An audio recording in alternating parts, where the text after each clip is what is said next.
Madame, Monsieur, bonsoir. Bienvenue à tous dans ce nouveau 20h de Tweet TV. Nous sommes mardi 22 mars 2022. Voici les titres. Assemblée législative de la transition Burkina Faso, le professeur Aboubakar Togoyeni est le président du Parlement de la transition.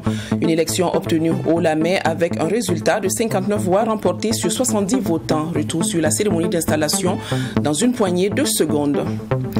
Autre installation ce mardi 22 mars 2022, c'est celle du secrétaire général de la Défense nationale. Le colonel-major Omar Ousmane Traoré remplace désormais à ce poste le colonel-major Omer Bationo.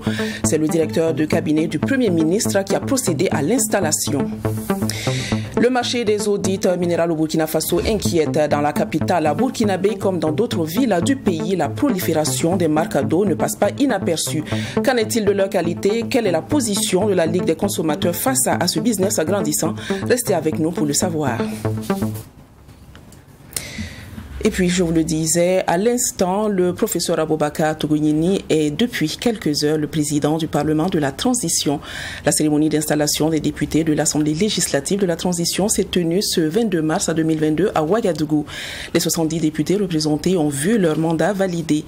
Le professeur Aboubakar Togoyeni a été élu président de l'Assemblée législative de la transition à la majorité absolue. Abdoulrahim Nieni.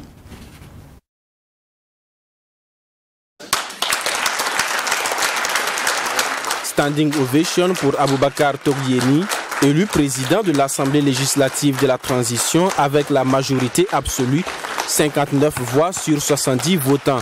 Professeur titulaire et enseignant à l'université Nazi Boni de Bobo-Dioulasso, le candidat proposé par le président du Faso est ainsi élu à cette cérémonie d'installation présidée par le doyen d'âge des députés Jean-Hubert Bazier.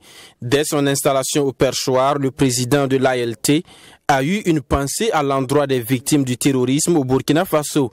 Il dit être conscient des événements qui ont conduit à cette transition et les défis à relever. L'Assemblée législative de la transition dirigée par le professeur Togoyeni devra donc jouer son rôle de représentant du peuple et répondre aux besoins les plus urgents de la population. Mon mandat sera inscrit dans le sens de l'engagement pour le pays dans sa quête de sécurité, de dignité et d'honneur. Je sais que c'est une transition pour asseoir les fondements pour une société plus juste et de moralisation de la vie publique. Avec mes collègues de l'ALT, je veillerai au contrôle de l'action du gouvernement, à la défense des intérêts du peuple et nous prendrons aussi l'initiative de propositions de loi ou toute autre action allant dans le sens de l'intérêt supérieur de la nation. Le président de l'ALT a donné l'ossature de la commission ad hoc chargée d'élaborer le règlement intérieur de l'Assemblée. Composée de 10 membres, cette commission prend en compte toutes les composantes de l'Assemblée législative de la transition. Composantes: organisation de la société civile, nombre de députés 13, nombre de représentants 2. Personnalité désignée par le président du Faso. Nombre de députés 21. Nombre de représentants 3. Parti et formation politique. Nombre de députés 8. Nombre de représentants 1. Les régions. Nous avons 13 régions, mais pour le moment nous avons 12 présents. Ayant nombre de représentants 2. Forces de défense et de sécurité. Nombre de députés 16, nombre de représentants 2. Après son installation, la commission dispose de 7 jours pour la rédaction du règlement intérieur de l'ALT. Une session sera donc ouverte à l'issue de ces travaux en vue de l'adoption du règlement et l'élection du bureau de l'Assemblée législative de la transition. Ainsi donc, 59 députés sur 70 ont voté pour le professeur Aboubakar Togoyeni, faisant de lui le président de l'Assemblée législative de la transition au Burkina Faso. Qui est véritablement l'homme? Quel est son parcours? Fatimata Nikiema vous fait savoir l'essentiel sur lui dans cet élément.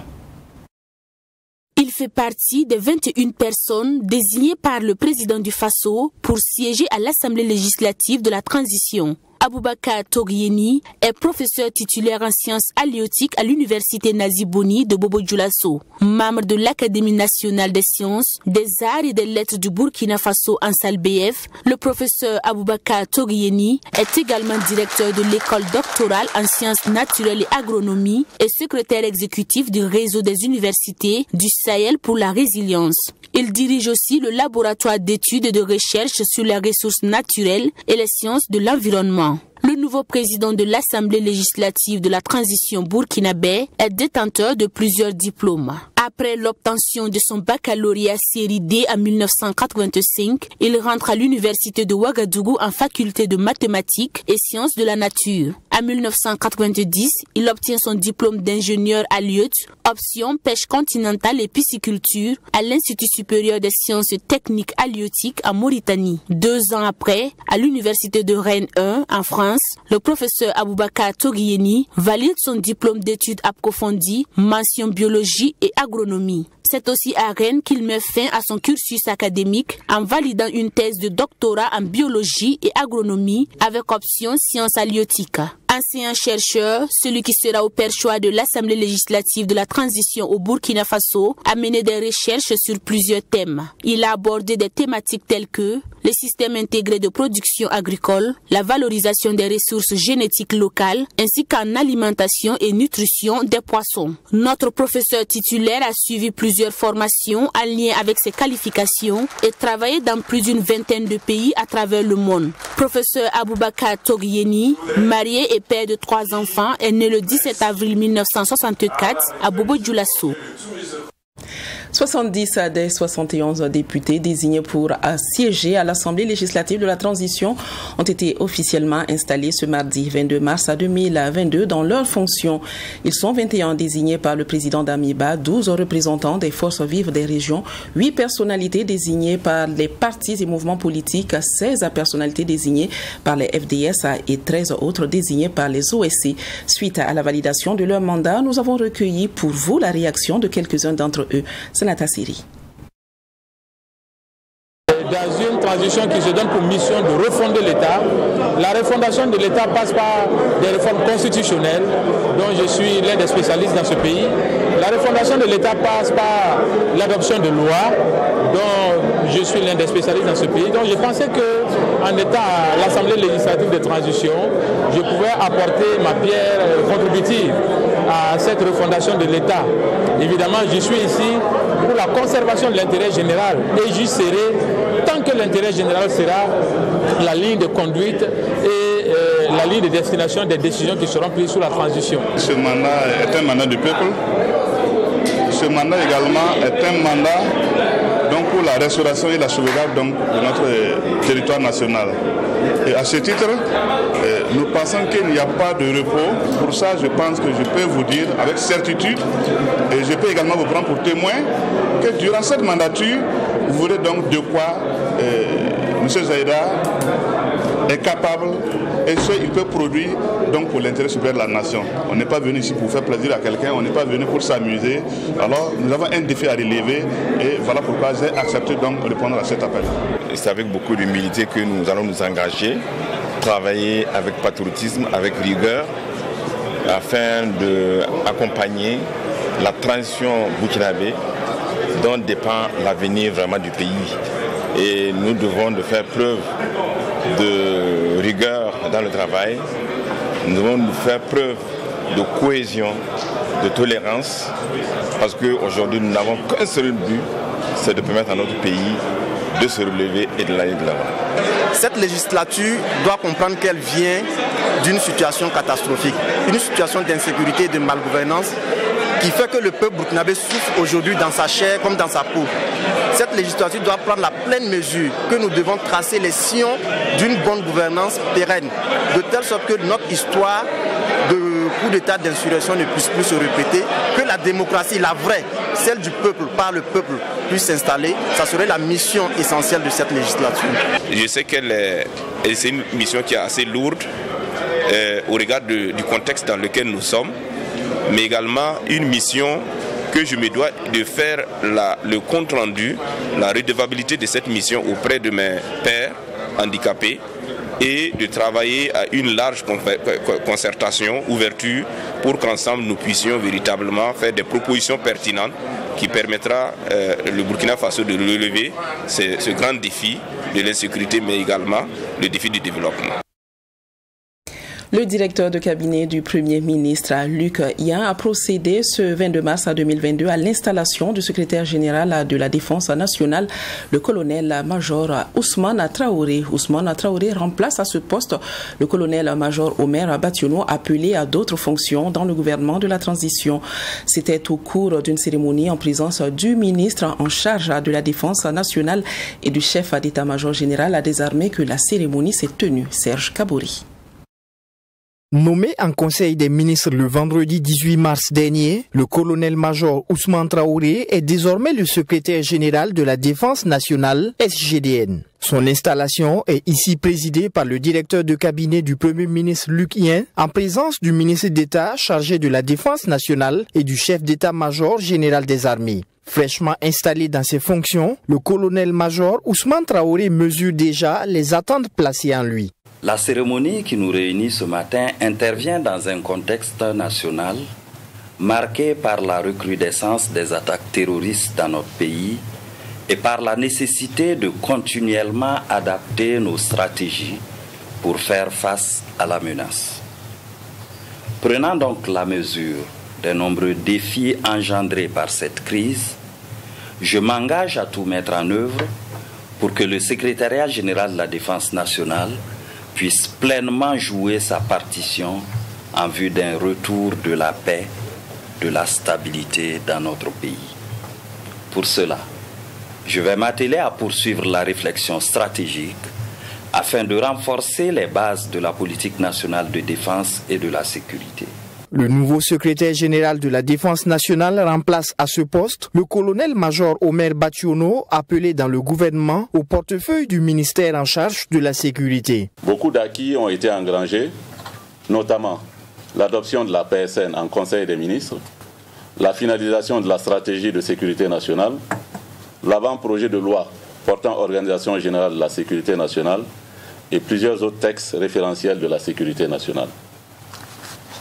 Nommé le 3 novembre 2021 comme SGDN, je me suis attelé à poursuivre donc la mission de mes prédécesseurs, mais nous avons été vite confrontés à un sérieux problème de ressources humaines car je me suis retrouvé avec un seul cadre dans le service. L'occasion a été saisie par le représentant du personnel pour exprimer sa reconnaissance au secrétaire général sortant et congratuler le colonel-major Ousmane Traoré pour sa nomination. Au colonel-major Ousmane Traoré, nous disons toutes nos félicitations pour sa nomination au poste de secrétaire général de la Défense nationale.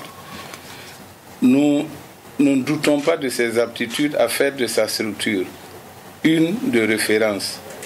Nous, membres du personnel, nous le rassurons de notre disponibilité et notre engagement à l'aider à assurer la mission de la structure, mais aussi à atteindre les objectifs que son Excellence, Monsieur le Premier ministre, voudrait lui assigner.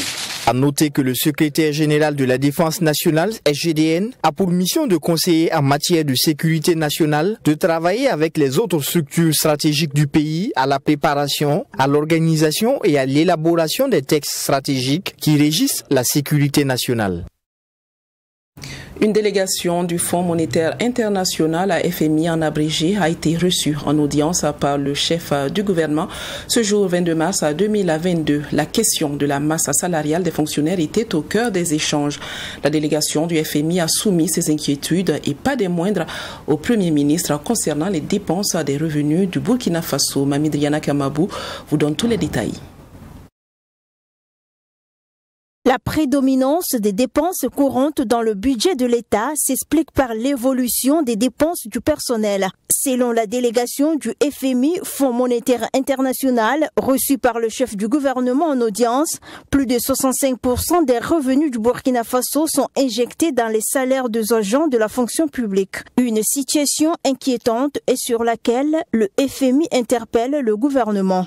On n'est pas là pour demander à ce qu'il y ait une réduction de cette masse salariale, mais qu'on indique un chemin que cette masse salariale est en train de retrouver le chemin voulu par l'UEMOA, même pas le FMI.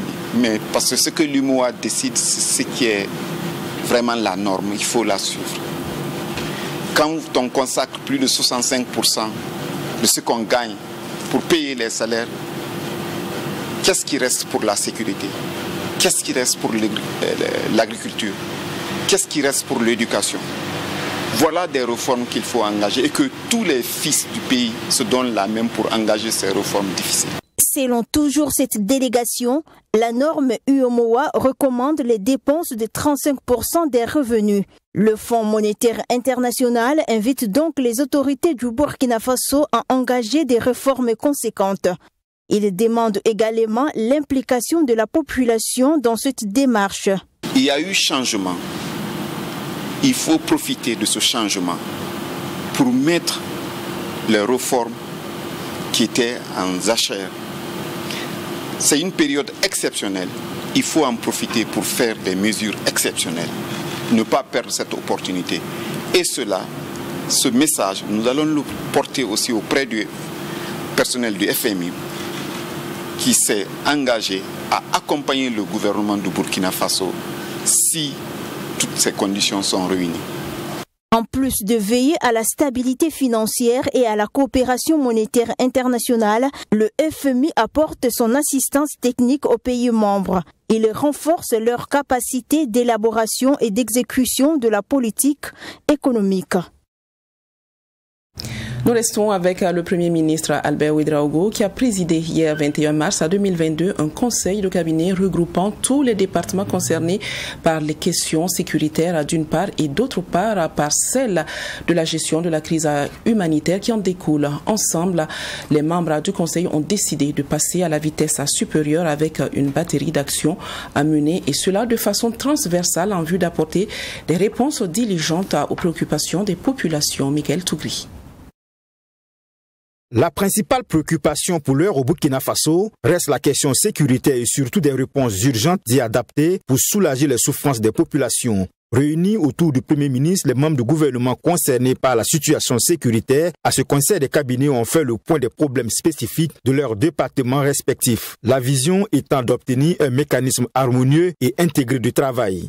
Le chef du gouvernement a décidé de convoquer effectivement un conseil de cabinet pour se pencher sur les problématiques sécuritaires urgentes de l'heure. Plusieurs ministres sont concernés par ce conseil de cabinet qui a planché sur les réponses à apporter aux problèmes de l'action humanitaire, aux problématiques liées à la gestion de la santé, à la gestion des transports, à la gestion des télécommunications qui sont affectées, à la question des infrastructures critiques et sensibles comme l'eau, comme l'électricité, et sur la question de la gestion des fonctionnaires dans les zones affectées. À ce conseil de cabinet autour du chef de l'exécutif burkinabé, il a été surtout question de renforcer le socle sur lequel doivent s'enraciner toutes les actions du gouvernement dans le domaine de la gestion de la crise sécuritaire et humanitaire, c'est-à-dire apporter des réponses globales et spécifiques sur ces questions transversales. Et à cet effet, chaque département ministériel a fait des propositions allant dans le sens de solutions vigoureuses qui englobent tous les aspects de cette crise sécuritaire. Lors de cette rencontre également, on a pu constater que les problèmes sont transversaux d'un ministère à l'autre et que cette guerre ne va se gagner que par non seulement l'action militaire, l'action humanitaire, mais le retour de l'État, le retour de nos symboles dans les zones fortement impactées par le terrorisme. Et donc nous sommes confiants des solutions qui ont été proposées pour vous dire l'importance de cette urgence, pour réfléchir de façon concrète à l'opérationnalisation de l'ensemble des idées qui ont été émises là, mais aussi travailler de manière coordonnée, organisée, structurée pour apporter rapidement des réponses sur le terrain. Le temps presse et le Premier ministre veut obtenir des résultats rapides sur le terrain. De l'avis du chef de gouvernement Albert Ouedraogo, les instructions du président du Faso sont claires. Les problèmes connus et chaque acteur doit jouer pleinement sa partition. Vous l'avez entendu en titre, la prolifération des marques d'eau dites minérales prend des proportions inquiétantes au Burkina Faso. À Ouagadougou, par exemple, les marques d'eau préemballées se comptent par centaines. Une situation qui laisse bon nombre de Burkinabés perplexes quant à la qualité même de ces eaux en sachet qui inondent le marché burkinabé. Que pense la Ligue des consommateurs de cette situation? Quelle menace pour la vie des consommateurs que nous sommes? Élément de réponse dans ce reportage de Maxime Jean-Eudes Bambara. Selon les données du Laboratoire national de santé publique, sur plus de 200 unités de production d'eau de forage et d'eau préemballée au Burkina Faso, seulement 56 ont contracté un protocole avec le Laboratoire national de santé publique pour le contrôle régulier de leur eau de 2017 à 2018. La prolifération des marques d'eau dites minérales conditionnées en sachet est un phénomène qui semble échapper au contrôle des structures compétentes. La chaleur aidant, les marques d'eau ne cessent de se multiplier. Au niveau de la Ligue des consommateurs du Burkina, l'on est bien conscient de cette situation jugée inquiétante. Nous n'avons pas le chiffre exact de ce qui est fabriqué au Burkina parce que c'est d'une manière anarchique. Nous n'avons pas ce nombre-là. Ce que le laboratoire donne mensuellement aussi, généralement, ça ne dépasse pas quelques dizaines d'eau. Aujourd'hui, n'importe qui peut avoir à disposition des sachets. Il suffit de les commander. Les sachets viennent griffer à ton nom, à ton effigie, et vous emballez seulement, vous faire sortir. Une fois que c'est emballé, que ça sort du réfrigérateur, est-ce que le consommateur peut savoir si c'est une bonne eau ou pas? C'est très difficile d'en savoir. Selon le président de la Ligue des consommateurs section Kadiogo, la situation est d'autant plus déplorable que le contrôle au niveau du Laboratoire national de santé publique est déclaratif. Pour ce dernier, c'est sacrifier la vie des consommateurs que de compter sur la bonne volonté des structures de production d'eau. Vous amenez l'échantillon, ça a été analysé, c'est très bien. Le gars repart, il fait sortir des quantités de sachets d'eau. Alors, ces quantités de sachets d'eau-là, est-ce que ça répond aux normes qu'ils ont déposées comme échantillonnage? Non. Donc, il faudrait qu'il y ait un retour, que les laboratoires sortent, même s'ils sont de sortie, qu'ils multiplient, parce que ce n'est pas multiplié. Il y en a beaucoup. Et tous ceux qui ne répondent pas, qu'on arrête. Parce qu'à partir du commerçant qui vend un sachet d'eau, une marque de données, c'est facile de remonter la filière, de savoir le transporteur qui lui a fourni. À partir de ce transporteur, on peut savoir quelle est cette usine d'eau clandestine qui fabrique cette eau. En plus de l'origine et du mécanisme de contrôle qui laisse douter de la qualité de ces eaux préemballées, leur mode de conservation n'est pas pour arranger les choses. Des packs d'eau exposés devant les boutiques à la merci du soleil, on en observe un peu partout dans la capitale. Pour payer l'eau, d'abord regardez la nature de la boutique. Des boutiques qui n'ont pas de plafond, à la limite peut-être 2 mètres de hauteur, là où c'est un toit avec des tôles. La chaleur qui descend là-bas, ça tue les valeurs nutritives de l'eau. Nous attirons l'attention du consommateur de faire très attention. D'abord, vous rentrez, il fait très chaud. L'eau est déposée carrément à terre. C'est un problème, c'est pas normal. On devait avoir des plaquettes, des systèmes de conservation pour conserver l'eau. Et nonobstant même ce dépôt à terre, c'est carrément au soleil encore. Mais vous imaginez, c'est très dangereux. Donc nous disons aux consommateurs, c'est vrai, l'eau c'est la vie. Mais la bonne eau, c'est plus que la vie. Sur la prolifération de ces marques d'eau aux qualités douteuses, le président de la Ligue des consommateurs, section Kadiogo, ne passe pas du dos de la cuillère pour fustiger le laxisme de l'État. La faute est au gouvernement. La faute est au gouvernement. Parce que c'est au gouvernement de nous assurer tous les produits qui sont de qualité, tous les produits en quantité et tous les produits à moindre coût. Apparemment, l'État a les yeux rivés sur, par exemple, ce qu'on appelle l'huile, sur ce qu'on appelle carburant. Mais l'eau là, c'est la source de tout. C'est avec l'eau on peut faire le yaourt, c'est avec l'eau on peut préparer à manger, c'est avec l'eau nous faisons la cuisine, c'est avec l'eau nous lavons. Donc c'est-à-dire que l'eau est à la base. Du moment que l'eau est à la base, il faut que cette matière première que nous utilisons soit vraiment à la hauteur de toutes les analyses. Que cette eau que nous utilisons puisse répondre aux normes que le laboratoire national souhaite. Ce dernier appelle donc les consommateurs à faire des choix responsables et éclairés, mais surtout à avoir une culture de dénonciation, toute chose qui va permettre de freiner le phénomène. À noter que ce 22 mars marque la journée mondiale de l'eau et cette édition 2022 est placée sous le thème « Eau souterraine à rendre l'invisible visible ». La société d'anesthésie, réanimation et médecine d'urgence du Burkina, SARMUB en abrégé, forme les professionnels de la santé sur la prise en charge de la douleur aiguë. La séance de formation s'est ouverte aujourd'hui à Ouagadougou pour une durée de 3 jours.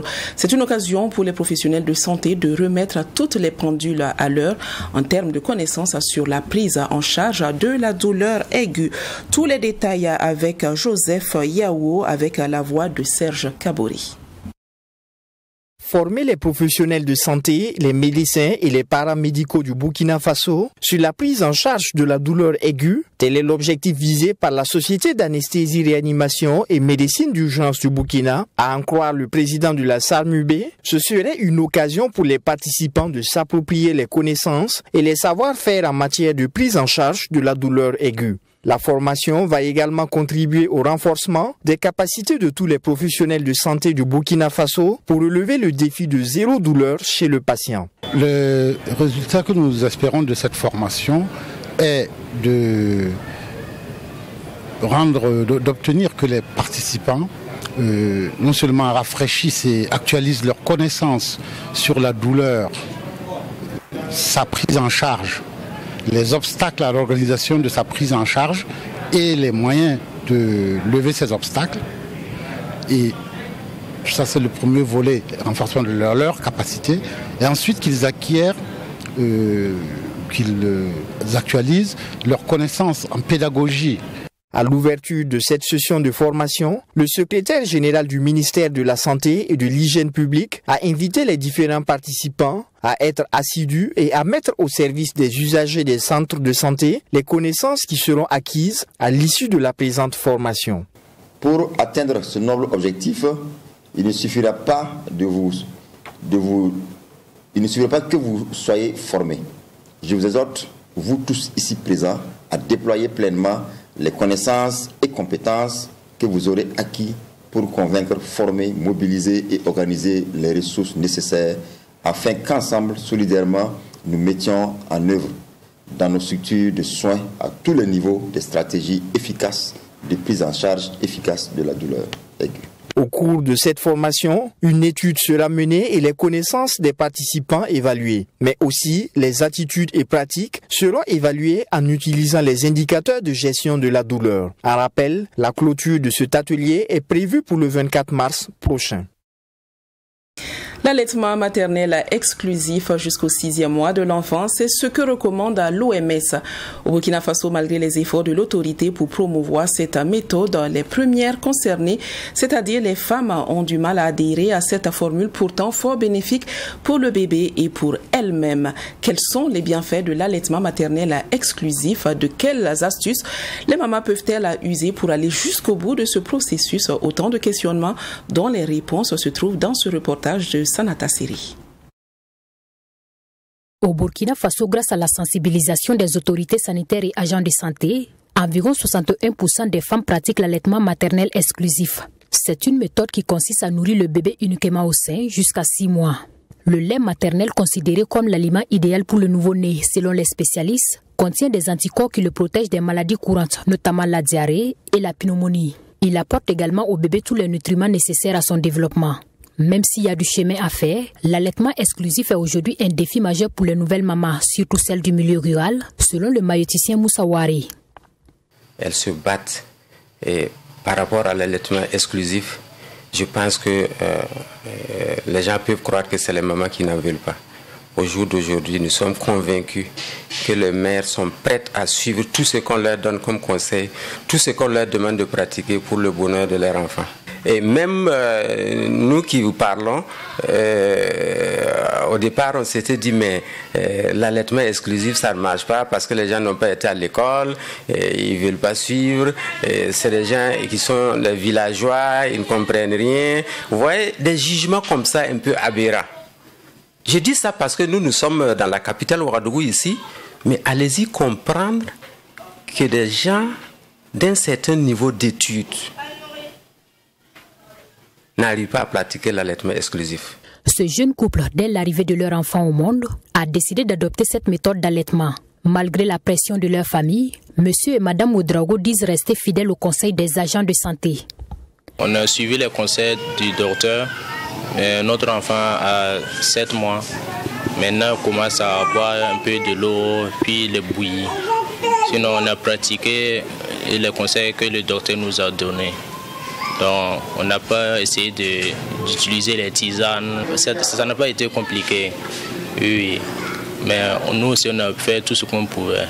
Les vieux voulaient qu'on a qu'à donner les tisanes. Nous aussi, on s'est dit que bon, et laisser, on va prendre les précautions pour ne pas que ça dégénère après. En tout cas, au commencement, c'était dur. Deux fois, si je me lève, je vais lui donner de l'eau là, à boire. Mais le docteur m'a dit seulement de ne pas lui donner, que de prendre courage, d'avoir le courage seulement de nous laisser. Donc, en fait, j'ai fait ce qu'il a dit. Et actuellement, ça va. La pression familiale, les pratiques ancestrales et le milieu professionnel constituent un blocage à la méthode de l'allaitement maternel exclusif, selon notre spécialiste. C'est pas dans tous les services qu'on permet, en tout cas, aux femmes d'allaiter. Il y a des services où on vous dit clairement que, bon, soit tu choisis ton enfant ou bien tu choisis ton travail. Vous voyez que quand c'est comme ça, c'est très difficile pour cette mère-là qui tient en tout cas à allaiter exclusivement son bébé. Au niveau de la communauté, il faut savoir que cette pratique-là, en tout cas, elle ne se faisait pas. Voilà, c'était plutôt les pratiques néfastes telles que gaver, donner des tisanes.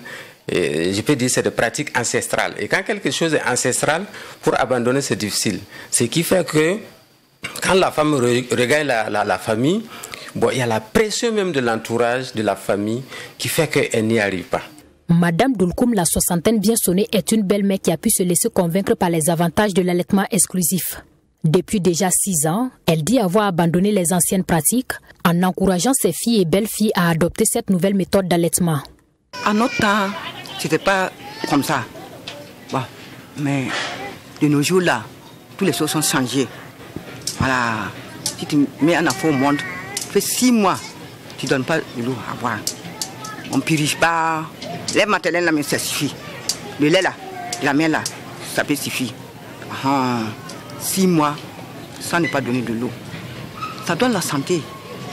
Avec ma belle-fille qui était couchée, elle fait 6 mois, elle ne donne pas de l'eau. Les gens sont là, bon, murmurer un peu, non, laisse comme ça. Voilà, dans 6 mois-là, elle n'a pas donné de l'eau, elle n'est pas purigée. Mais l'enfant là, elle est en forme, elle est bien en forme même. Pour sensibiliser davantage les femmes sur les bienfaits du lait maternel et sur l'importance de l'allaitement exclusif, Moussa Ouare, en plus des conseils formulés à l'endroit des femmes juste après l'accouchement, a créé cette plateforme WhatsApp dénommée Espace Mama Allait en faveur des femmes. Un groupe WhatsApp qui réunit environ 400 femmes et agents de santé. C'est la fin de cette édition, mais avant de nous séparer, je vous invite à admirer cette merveille, cette force de la nature située en Libye. Le lac Elma, qui veut dire en français mer de l'eau. Ce lac est une réserve d'eau naturelle qui brille comme un joyau bleu dans les immenses dunes du désert. Attention, l'eau de ce lac n'est pas de l'eau douce qui vous désaltérera dans le désert car elle contient 35% de sel. Le lac Elma mesure près de 800 mètres de long. Je vous donne un rendez-vous demain à 20h Dieu voulant. Bonsoir.